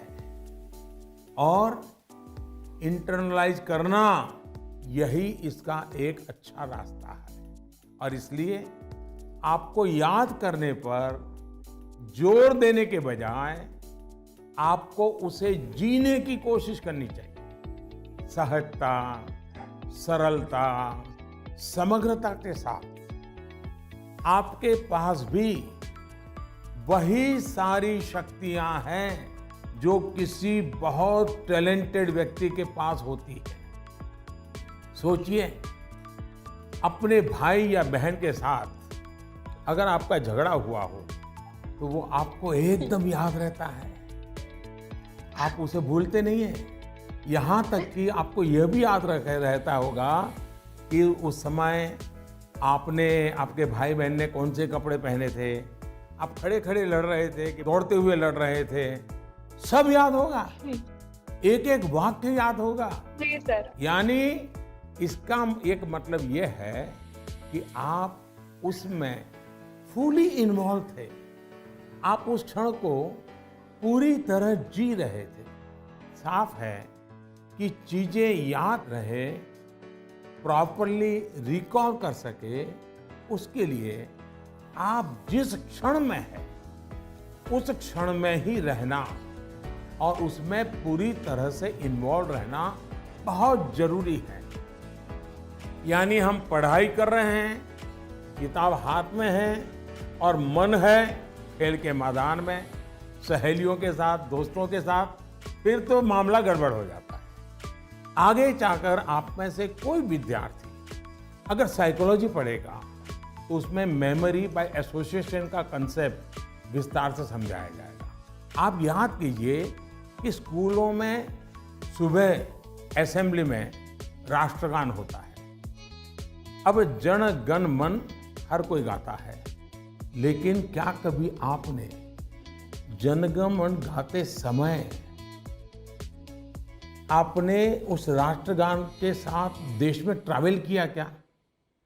आप उसके साथ जो शब्द आते हैं उन शब्दों के साथ अपने आप को विजुअलाइज कर पाए कि नहीं कर पाए? पंजाब को, गुजरात को, महाराष्ट्र को, बंगाल को मन ही मन राष्ट्रगान गाते समय ट्रैवल किया क्या? आपको एकदम से याद होना शुरू हो जाएगा। मन ही विजुअलाइज करेंगे तो आपको अच्छे से याद रह जाएगा। इसका तो एक फायदा और होगा, आप इस देश के साथ भी एकाकार होते चले जाएंगे। यानी इन्वॉल्व, इंटरनलाइज, एसोसिएट और विजुअलाइज। मेमोरी को शार्प करने के लिए इस फॉर्मूले पर आप चल सकते हैं। मैं आपको एक और उदाहरण देता हूं। आपके पास नोटबुक्स होती हैं, अलग अलग विषयों की किताबें होती हैं। आप जब भी घर से निकले ये तय करके निकले कि बैग में इतने नंबर पर इस विषय की नोटबुक होगी और इतने नंबर पर इस विषय की किताब होगी। चौथे नंबर पे हो सकती है, तीसरी पर हो जाए। और आपने अगर 3 नंबर पर हिस्ट्री की किताब रखी है, 5 नंबर पर भूगोल की किताब रखी है, तो जब भी आप हिस्ट्री की किताब निकालने जाएं तो बिल्कुल आंख बंद करके 3 नंबर की किताब निकालते हैं आप। देखिएगा आपका कॉन्फिडेंस लेवल कितना बढ़ जाएगा। चलिए, मुझे अच्छा लगा, आपसे बात करने का मौका मिला और मैं राजस्थान के लोगों को भी और पुष्कर की पवित्र धरती को भी आज यहाँ से नमन करता हूँ। बहुत बहुत धन्यवाद।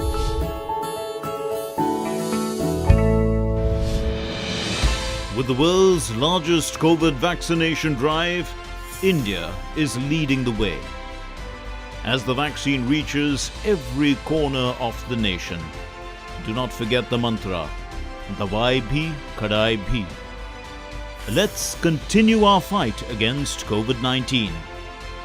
Vaccination along with social distancing, sanitization and masks. Mask up, India! Put your mask on and cover your nose and be safe.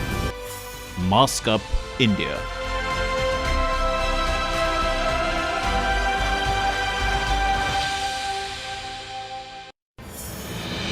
दवाई भी कड़ाई भी का मंत्र लिए वैक्सीनेशन की चल रही है लहर, गांव-गांव, शहर-शहर। लेकिन जब इतना किया है सब्र तो थोड़े और समय रखें कोरोना पर कड़ी नजर। ना छोड़ें 2 गज दूरी, सैनिटाइजेशन और मास्क की सावधान डगर। रहें इस खतरे से सचेत हर प्रहर। कोरोना को हराना है तो मास्क जरूर लगाना है। Mask up India. दवाई भी, कड़ाई भी, और इसीलिए जब भी अपने घर से बाहर निकलें अपने मुंह और नाक को ढक के रखें। Mask up India.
नमस्ते जी।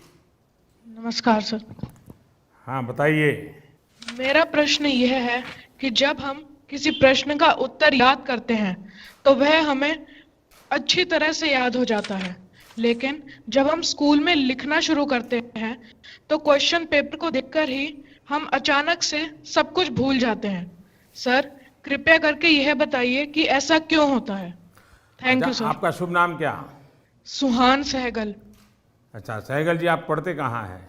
Alcon international school. अच्छा, ये सवाल पहले किसी को पूछा है? नहीं सर। नहीं पूछा। मम्मी पापा को पूछा? नहीं सर। टीचर को पूछा? नहीं सर। लो बड़े कमाल के हो यार, मैं ही मिला क्या तुम्हें? लेकिन आपका सवाल मैं समझता हूँ ज्यादातर विद्यार्थियों के मन में ही रहता है। जब मैं भी तुम्हारी तरह पढ़ता था ना, तो ये बात तो मन में रहती थी कि यार पता नहीं क्यों याद नहीं आ रहा है। देखिए, परीक्षा हॉल में जाते समय आपको अपने मन को बिल्कुल शांत करके जाना चाहिए। मैं अभी टीवी स्क्रीन पर आपको देख रहा हूं, इतना शांत आपका चेहरा है, इतने विश्वास के साथ आप बैठे हैं, मुस्कुराते भी हैं। ये जो अवस्था है ना, एग्जामिनेशन में जाए ना तब भी ऐसा ही रहिए, आपको कभी नहीं भूलेंगे। आपका मन अशांत रहेगा, चिंता में रहेगा, आप घबराए हुए रहेंगे, तो इस बात की संभावना बहुत ज़्यादा होगी कि जैसे ही आप क्वेश्चन पेपर देखेंगे कुछ देर के लिए सब कुछ भूल जाएंगे। इसका सबसे अच्छा उपाय यही है कि आपको अपनी सारी टेंशन परीक्षा हॉल के बाहर छोड़कर जाना चाहिए, और आपको ये भी सोचना चाहिए कि जितनी तैयारी आपको करनी थी आपने कर ली है। अब आपका फोकस प्रश्नों के अच्छे से उत्तर देने में होना चाहिए। आप इस बात से भी नहीं घबराइए कि कुछ नया आ गया तो क्या होगा, कुछ ऐसा आ गया जो आपने पढ़ा ही नहीं है तो क्या होगा।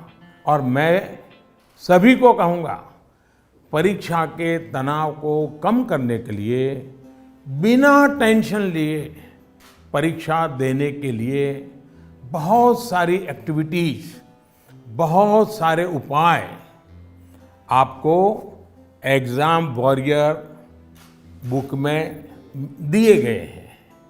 और अभी भी एग्जाम वॉरियर बुक को एक मैंने नया एडिशन, इस मुझे कोरोना में थोड़ा समय मिल गया तो मैंने इसको थोड़ा इम्प्रूवमेंट भी किया है, कुछ एडिशन भी किया है।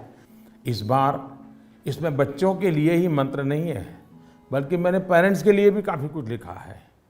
कई सारी एक्टिविटीज नमो ऐप पर भी दी हुई है। आप इसमें पार्टिसिपेंट करके अपने मित्रों के साथ शेयर भी कर सकते हैं। और मुझे विश्वास है, थोड़ा सा प्रयास कीजिए, मन में से निकल जाएगा और आपको पक्का फायदा होगा। और आपके साथियों, और मैं आपसे चाहूँगा कि आपको जब भी फायदा हो तो मुझे लिख करके दीजिए। एग्जाम वॉरियर पढ़ करके मुझे चिट्ठी लिखिए। लिखोगे ना? जी सर। वाह, शाबाश। Thank you sir. नमस्ते जी। मेरा नाम धारवी पोपट है। मैं गुजरात अहमदाबाद के ग्लोबल मिशन इंटरनेशनल स्कूल संस्कार धाम के कक्षा 11वीं कॉमर्स की छात्रा हूँ।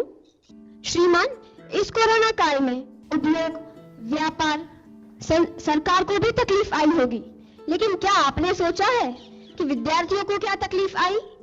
सर, इस संकट को मैं अपने जीवन में किस रूप में याद रखूं? ऐसा लगता है कि हम छात्रों का एक साल निरर्थक हो गया हो। मेरी जगह आप होते तो क्या करते? आपका मार्गदर्शन हमें दिशा देगा। धन्यवाद। धारवी, आपका छोटा भाई है? बड़ा भाई, छोटा भाई कोई है घर में? छोटी बहन है। हैं? छोटी बहन है सर। छोटी बहन है। अच्छा जी सर। छोटी बहन को ऐसे ही डांटती हो जैसे अभी कह रही थी? नहीं सर। है? ऐसे आंखें खोल करके बोल रही थी। अच्छा, साबरमती आश्रम पहले आई थी कि आज पहली बार आई? सर, फर्स्ट टाइम आई हूँ आज। फर्स्ट टाइम आई हो? कितने साल से अहमदाबाद में रह रही हो? 6 years सर। अच्छा, तो 6 साल से रह रही हो और आपको कभी मन नहीं कर गया कि भारत की आज़ादी का इतना महत्वपूर्ण स्थान, वहाँ कभी जाना चाहिए? आज तो सुबह से आ गए होंगे आप लोग। जी सर, बिल्कुल। तो आपने देखा क्या? आज सब चीजें देखी क्या? हाँ सर, देखी। मन को शांति का अनुभव हुआ? हाँ सर, बहुत शांति का अनुभव हुआ। देखिए, जा करके अपने संस्कार धाम के दोस्तों को भी कहो कि साबरमती आश्रम जाना चाहिए, और अपने परिवार और मित्रों के भी कहो कि साबरमती आश्रम जाना चाहिए और वहाँ की शांति का अनुभव करना चाहिए। कुछ पल मौन वहाँ बैठना चाहिए। करोगे? हाँ सर। अच्छा, अब आप चलिए, आपके सवाल पर आता हूँ। मैं तो एकदम से धारवी को उपदेश ही देने लग गया था। देखिए, आपकी बात बिल्कुल सही है। जहाँ तक कोरोना का प्रश्न है, मैं तो इसे इस रूप में देखता हूँ कि जो गलती आपने नहीं की, उसका खामियाजा आपको उठाना पड़ा। ये आपके लिए जीवन की एक सीख है कि कई बार जीवन में बहुत कुछ अचानक घटता है, अकल्पनीय घटता है, और इन घटनाओं पर आपका कोई नियंत्रण नहीं होता है। कोरोना में भी हम कह सकते हैं कि बच्चों का, युवाओं का जो नुकसान हुआ है वो बहुत बड़ा है। बचपन के लिए तो 1 साल का नुकसान बड़ी इमारत की नींव में एक खालीपन जैसा है। इस कमी को भरना आसान नहीं है। स्कूल एज मतलब हंसना, खेलना, मिट्टी में खेलना, मिट्टी उछालना, गर्मी, सर्दी, बरसात, हर चीज का आनंद, दोस्तों के साथ, क्लासरूम में, टीचर के साथ गप्पे मारना, बातें करना, घर की छोटी सी भी घटना चारों दौर एकदम से बता देना, उनके बीच रहना, ये सब जीवन की विकास यात्रा के लिए बहुत अनिवार्य होता है। इन सब चीजों से आप सहज ही कितना कुछ सीख सकते हैं। आपको भी लगता ही होगा, कोरोना काल के पहले का समय आप याद करते होंगे तो सोचते होंगे कि कितना कुछ मिस किया है। लेकिन कोरोना काल में अगर काफी कुछ खोया है तो बहुत कुछ पाया भी है। कोरोना की सबसे पहली सीख तो यही है कि आपने जिस चीज को, जिन जिन लोगों को मिस किया, उनकी आपके जीवन में कितनी बड़ी भूमिका है, ये इस कोरोना काल में ज्यादा पता चला है।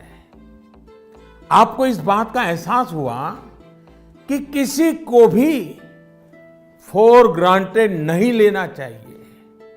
खेलकूद हो, स्कूल में फिजिकल क्लासेस हो, या फिर आपके घर के पास सब्जी बेचने वाले, कपड़े प्रेस करने वाले, पास के बाजार के दुकानदार, जिन लोगों को, जिन बातों को आपने रूटीन समझ लिया था, उनका जब मिस करते हैं तब उनका सबका महत्व हम सबको अनुभव होता है, आपको भी पता चला है। इसलिए इस दिशा में आपको लगातार जागरूक रहना चाहिए और लाइफ लॉन्ग इस लेसन को याद रखना चाहिए। कोरोना के बाद भी इन चीजों की उपेक्षा नहीं करनी चाहिए।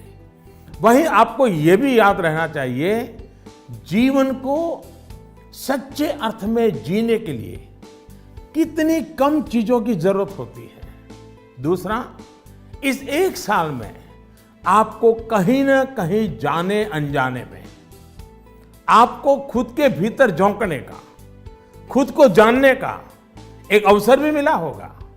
कोरोना काल में एक और बात ये भी हुई है कि हमने अपने परिवार में एक दूसरे को ज्यादा नजदीकी से समझा है। कोरोना ने सोशल डिस्टेंसिंग के लिए मजबूर किया, लेकिन परिवारों में इमोशनल बॉन्डिंग को भी इसने मजबूत किया है। कोरोना काल ने ये भी दिखाया है कि एक संयुक्त परिवार की ताकत क्या होती है, घर के बच्चों के जीवन निर्माण में उनका कितना रोल होता है। मैं चाहूंगा कि सोशल साइंस के लोग, हमारी यूनिवर्सिटीज इस पर रिसर्च करें, कोरोना काल के फैमिली लाइफ पर स्टडी करें, कैसे इस संकट से मुकाबला करने में संयुक्त परिवार ने समाज को ताकत दी। इस पहलू को खंगाले। कोरोना आने के बाद ये जो आयुर्वेदिक काढ़ा, पौष्टिक भोजन, साफ सफाई, इम्यूनिटी, ऐसे अनेक महत्वपूर्ण विषयों पर हम सबका ध्यान गया है। इन सब के लिए लोगों ने जो जो किया, वो अगर पहले से करते आ रहे होते तो शायद परेशानी इससे भी कम होती। लेकिन अच्छा है, अब ये बदलाव लोगों ने अपने जीवन में शामिल कर लिया है, और इसलिए मैं यही कहूँगा, ये बहुत बड़ी बात है कि परिवार के बच्चे ऐसे गंभीर पहलुओं पर सोच रहे हैं, बात कर रहे हैं। धन्यवाद बेटा, धन्यवाद। नमस्कार। प्रति माननीय प्रधानमंत्री महोदय, সকলো অসমবাসী ৰাইজৰ ফালৰ পৰা মই অভিনন্দন জ্ঞাপন কৰিলোঁ। माननीय प्रधानमंत्री महोदय, मैं क्रिस्टी सैकिया केंद्र विद्यालय IIT गुवाहाटी की 10वीं कक्षा की छात्रा हूँ और समस्त असम वासियों की ओर से आपको प्रणाम। सर, नई पीढ़ी की एक बच्चे के तौर पर हम अपने पेरेंट्स और अपने बीच की जनरेशन गैप को हमेशा कम करना चाहते हैं। तो प्राइम मिनिस्टर सर, हम ये किस प्रकार कर सकते हैं? कृपया अपने मार्गदर्शन दीजिए। क्या नाम बताया बेटा? Sir, Christy Saikia. इतनी बढ़िया हिंदी कैसे बोल लेती हो? धन्यवाद सर। चलिए, आपका सवाल तो बहुत अच्छा है। एक विद्यार्थी के रूप में आपने जो सवाल पूछा है, उसके लिए मैं आपकी बहुत सराहना करता हूँ। ये बताता है कि आप उस मुद्दे को लेकर कितने संवेदनशील हैं। आप न केवल इस विषय को समझ रहे हैं, बल्कि दो पीढ़ियों के बीच जनरेशन गैप कम हो, इसका भी प्रयास कर रहे हैं। लेकिन मुझे पेरेंट्स से इस विषय पर बात करनी है।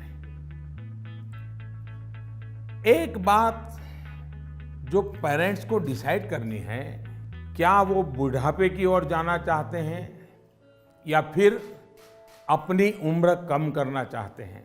और आप भी बेटा अपने मम्मी पापा को जरूर ये सवाल पूछना, अगर पेरेंट्स बुढ़ापे की तरफ जाना चाहते हैं तो बेशक अपने बच्चों के साथ डिस्टेंस बना ले, गैप बढ़ाते रहें।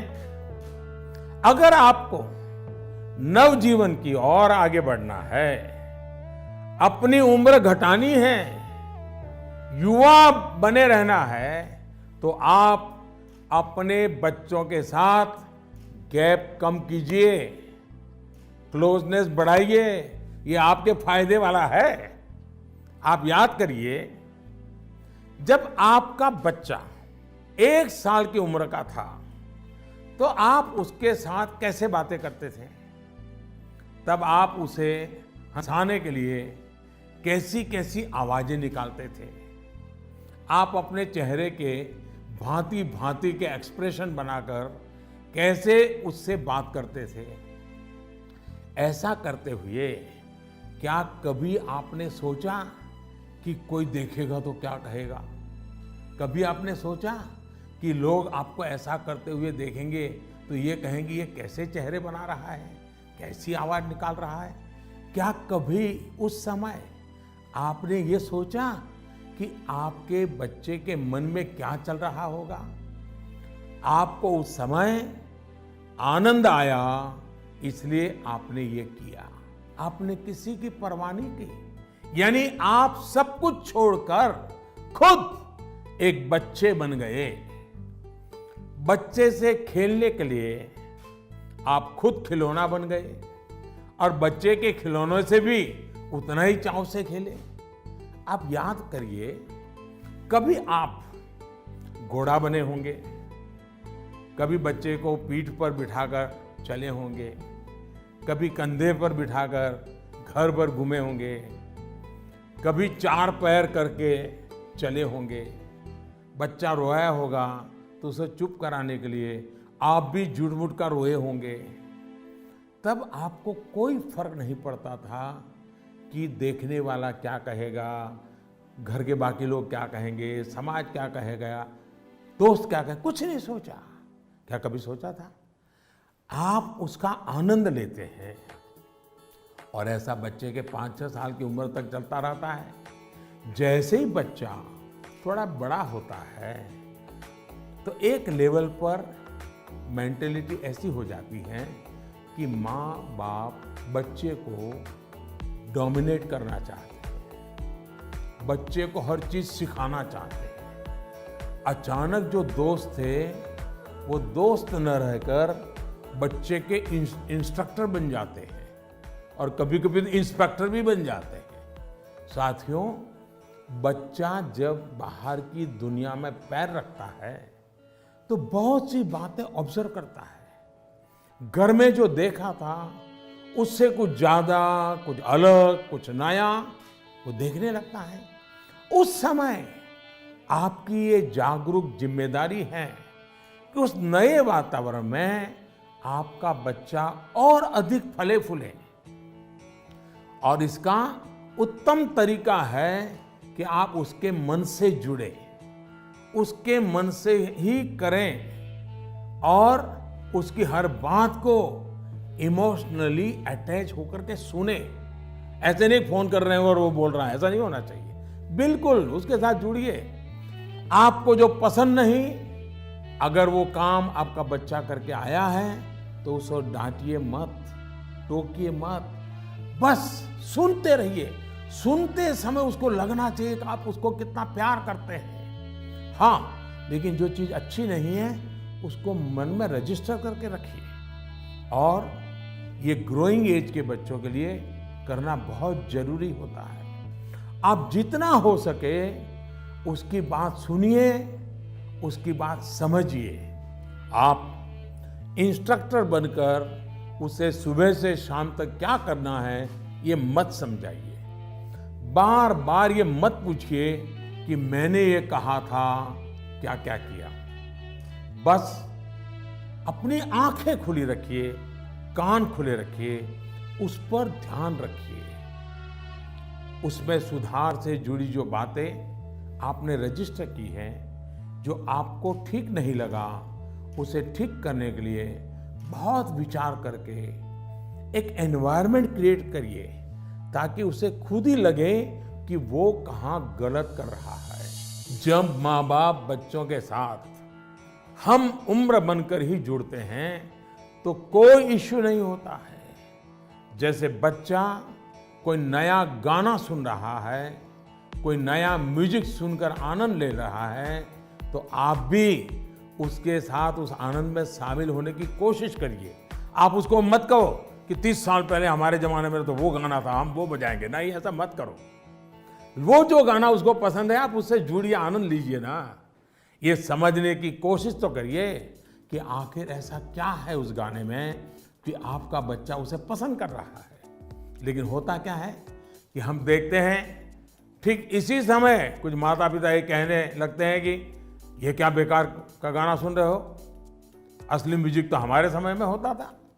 अब तो जो बनता है वो सिर्फ शोर शराबा होता है। होता क्या है कि बच्चा आप पर आकर के आपको कोई बात बताता है।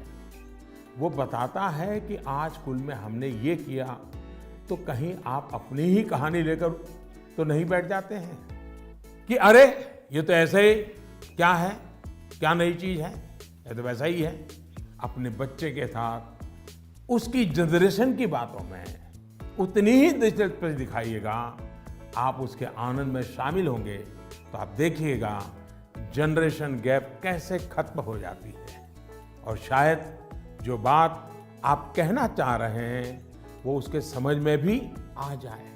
और इसलिए जनरेशन गैप को कम करने के लिए बच्चों और बड़ों को एक दूसरे को समझना होगा, खुले मन से गपशप करनी होगी, खुलकर बातें करनी होगी, समझना होगा, सुनना होगा और फिर आपको बदलने की तैयारी भी रखनी होगी।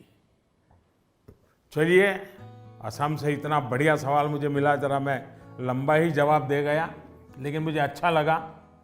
बहुत बहुत धन्यवाद बेटा। धन्यवाद सर। Namaste sir. नमस्ते। I am Shran Roy of class 10. I study in Central Middle School, Barakpur, Kolkata. Sir, in the exam season, what scares us more is that what happens after exam. What will happen if our result does not come so good? Is failure in examination is actually the failure in our life too? अरे यार, ऐसा कैसे सोचते हो, हैं? अगर आप exam warrior किताब पढ़ते तो ये सारे सवालों के जवाब आप खुद ही लोगों को दे देते। लेकिन आपका सवाल महत्वपूर्ण है और शायद ऐसे सवाल बार बार उठते भी हैं और बार बार जवाब देने भी होते हैं। एक बार कहने से बात बनने वाली नहीं है। और मैं ये बात पूरे खुले मन से कहना चाहता हूँ कि दुर्भाग्य से शिक्षा के क्षेत्र में और पारिवारिक जीवन में सोचने का दायरा इतना सिमट गया है। परीक्षा में आपके जो नंबर आए वो आपकी योग्यता का पैमाना नहीं हो सकते। भारत ही नहीं, दुनिया में आप ऐसे बहुत से सफल लोगों को देखेंगे जो क्लास में नंबरों में भले अच्छे नहीं थे, लेकिन आज वो अपनी फील्ड में सर्वश्रेष्ठ हैं। ये परीक्षा सिर्फ एक पड़ाव है। इस परीक्षा में नंबर कम आने का मतलब ये नहीं होना चाहिए कि आपके जीवन में बहुत बड़ा नुकसान हो गया। हाँ, भविष्य में आपको जिस एक चीज से आपको बचकर रहना चाहिए उसके बारे में मैं आपको जरूर बताऊंगा। एक नई तरह की कुरीति आ रही है समाज में, जिसे हम डेस्टिनेशन फीवर कह सकते हैं। मतलब दूसरे अगर किसी एक डेस्टिनेशन पर हैं तो उन्हें देखकर अपना डायरेक्शन तय करना। आपका कोई रिश्तेदार कहीं जाकर सफल हुआ, आपको लगता है वहां जाकर आप भी सफल हो जाएंगे। कोई असफल हुआ तो आपको लगता है हम भी उसी फील्ड में गए तो असफल हो जाएंगे। हमें लगता है वो स्टूडेंट इस दिशा में गया, इस क्षेत्र में गया, ये बना, उस क्षेत्र में उसने ये नाम कमाया, तो हम भी वही करेंगे, तभी हमारा जीवन सफल होगा। ये सोच सही नहीं है दोस्तों। इसी सोच का परिणाम है कि बहुत से स्टूडेंट्स इतने तनाव में जी रहे हैं। आप जो पढ़ते हैं वो आपके जीवन की सफलता और विफलता का पैमाना सिर्फ यही एकमात्र नहीं हो सकता। आप जो जीवन में करेंगे वो आपकी सफलता और असफलता को तय करेंगे। आप लोगों के प्रेशर, सोसाइटी के प्रेशर, माता पिता के प्रेशर, इन सब से बाहर निकलिए। हमें पोटेंशियल को जानने के लिए मैदान में कूदना ही पड़ता है। मुझे लगता है कि आपको अपना जवाब मिल गया होगा। साथियों, मुझे बहुत अच्छा लगा आप सबसे वर्चुअली मिलने का मुझे मौका मिला। मैं आप सबका बहुत बहुत धन्यवाद करता हूं। वाकई मुझे बहुत आनंद आया।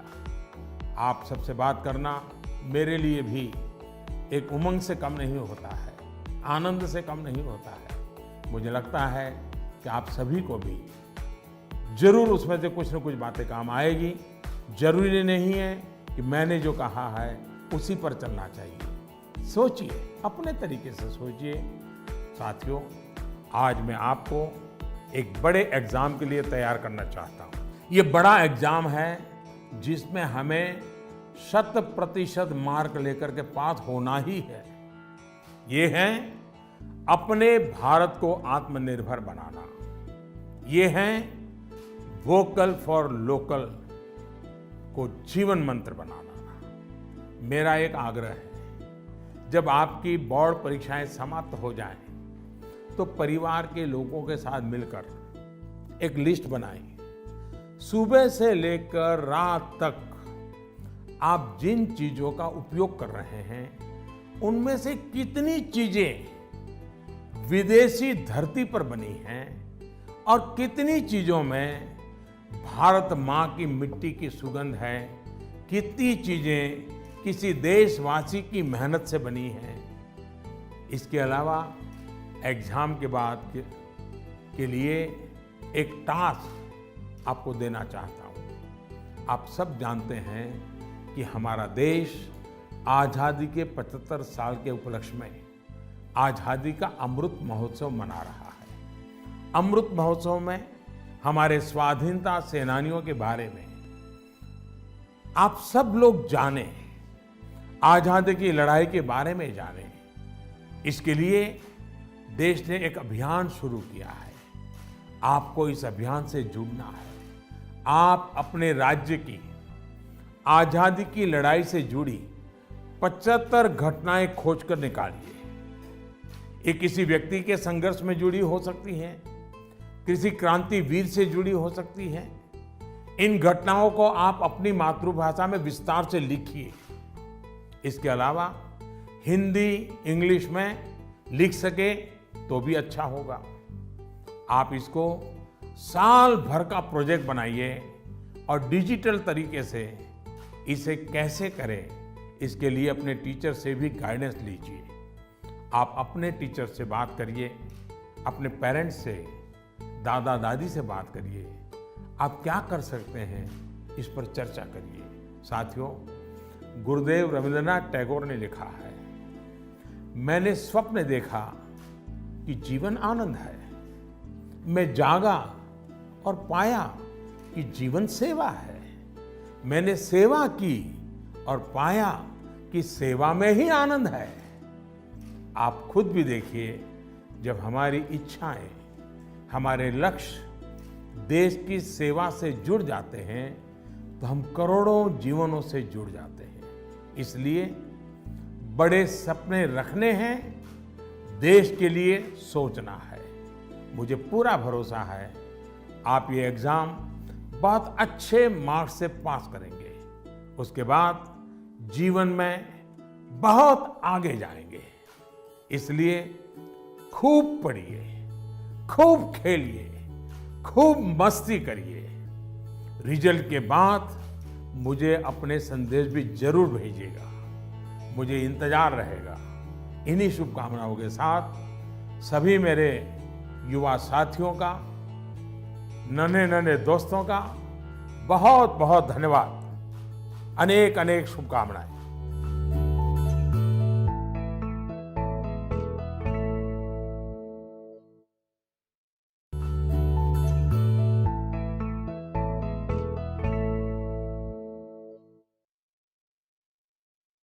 सातों सुरों की सहेली, रंगों की है ये पहेली, सतरंगी है ये अटखेली। रंगोली है ये रंगोली, सुरमई गीतों की है ये रंगोली। रंगोली है ये रंगोली, सातों सुरों की है ये रंगोली। रंगोली।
किसी